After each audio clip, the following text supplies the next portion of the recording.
Magandang umaga po sa lahat, Luzon, Visayas, Mindanao po. Tayo nagbabalik po sa ating YouTube channel. At mayroon na naman tayong pag-usapang pera po rito sa ating harap. Andyan po.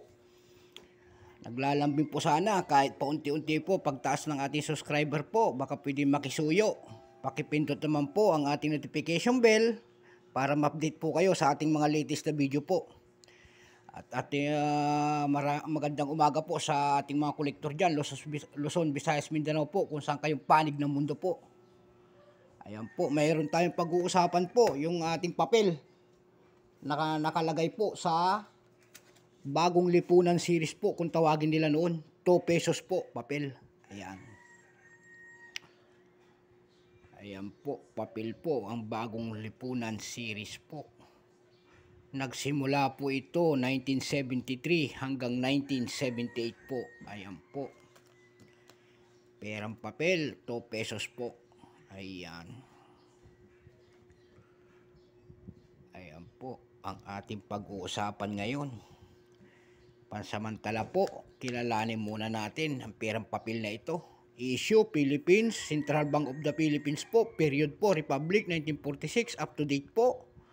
Ayan po, type, Standards Banknote po, years 1973 to 1978 po, currency, piso, 1967, up to date po, composition po, paper cotton po, size 60 by, size po, 160 by 66 mm po, shape, rectangular po, demonetize po ito noong February 2, 1996 po. Mayroon po itong number N-20505. Reference number po P-152. Ayan po.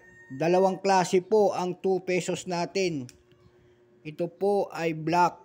Mayroon pong red serial number po at saka may black serial number po. Ito po ang atin ay black serial number po. Ayan po sa inyong harap. Ayan. Yung 1973 po at saka to 1978 na ginawa nito po ay 95% po. Yung isang klase. Yung tinatawag nila po na FP-152A signature Marcos po. Ayan. Mayroon din naman pong 1973 to 1978 po. PH 152 S1. Ayan po, specimen po kung tawagin naman po. Mayroon din 1973 to 1970, tatlong klase po ang inilabas ng Bangko Sentral nito. PH-152S S2 specimen po, De La Roa po ang nakapirma rin. So tatlong klase pala ang inilabas ng Bangko Sentral nitong pera natin na ito. 2 pesos po. Ayan po, nakalagay po sa ating lagayan, 2 pesos. Ayan.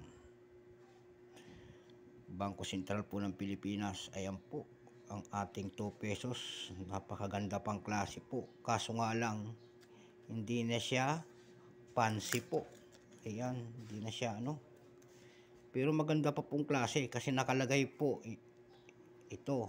Ayan, nakalagay po sa kanyang plastic. Dumako naman tayo doon sa ating website kung magkano na ang mga presyo nito. Yung palang 1973 to 1978 po na P-152A signature Marcos po. Ayan po, mayroon pang appraisal price po noon. Kasi tatlong klase ang ginawa nito eh. Yung fine niya po ay 33 pesos, extra fine po 33 pesos. Yung almost uncirculated po nito ay 82 pesos lamang. Ayan po, 82 pesos lamang po yung signature ni Marcos. Ayan. Yung 152A po, kung tawagin nila ng banknote, ito po.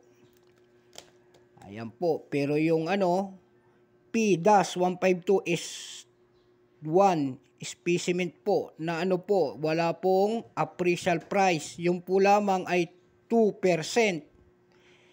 Wala pa pong ibinababa ng Bangko Sentral ng kanilang mga mintage kung ilang pirasong ginawa nito.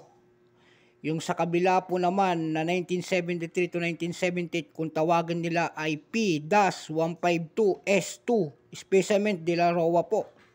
Yun po ay 0.4% lamang. Ibig sabihin po, mataas din ang presyo nun. Ayan po. Ito po yung 1978 ABL. Ayan.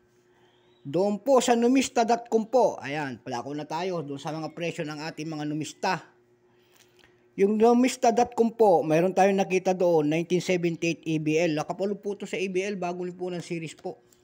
Yung 1978 po nito, yung $13 po ang benta doon sa numista. Ayan po, mayroon din pong nagbebenta doon na $3.99.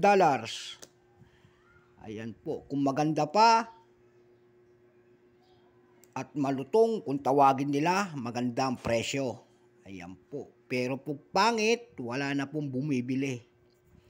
Ayan po, sa mga banknote natin na ito. Doon naman po, dako naman po tayo doon sa ating ebay.com po.